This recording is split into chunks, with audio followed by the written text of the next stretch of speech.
Doctor గారు, మామూలుగా creatine level అనేది కిడ్నీ మీద ప్రభావం చూపుతుందని విన్నాము, చదివాము.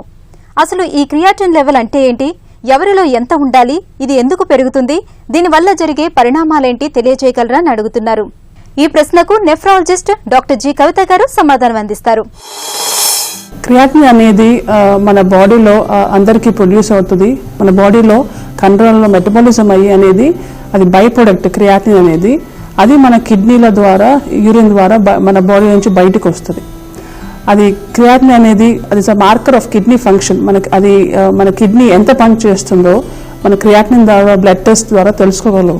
ఓకే, సో అది మన నార్మల్ రేంజ్ లైక్ మేల్స్కి ఫీమేల్స్కి కొంచెం తేడా ఉంటుంది. ఎందుకంటే మగవాళ్ళలో మజిల్ కొంచెం ఎక్కువ ఉంటుంది కాబట్టి, ఆడవాళ్ళలో మజిల్ తక్కువ ఉంటుంది కాబట్టి మగవాళ్ళలో క్రియాటిన్ అనేది 1 ల్యాబ్ బట్టి వేరియేషన్ ఉంటుంది. సో జనరల్లీ అయితే 1.3 to 1.4 వరకు నార్మల్ ఉంటుంది మేల్స్లో. ఫిమేల్స్లో ఆడవాళ్ళలో 1 to 1.2 అనేది normal. So anything more than 1.2 కన్నా ఎక్కువ ఉన్నది ఫిమేల్స్లో, ఆడవాళ్ళలో, లేకుంటే 1.3 to 1.4 కన్నా ఎక్కువ ఉన్నది మగవాళ్ళలో, వాళ్ళకి కిడ్నీ ప్రాబ్లం ఉన్నది సూచన మనకి తెలుస్తుంది. అది క్రియాటిన్ బట్టి, క్రియాటిన్ ఒకటే కాదు కిడ్నీ ప్రాబ్లం అనేది చెప్పడానికి.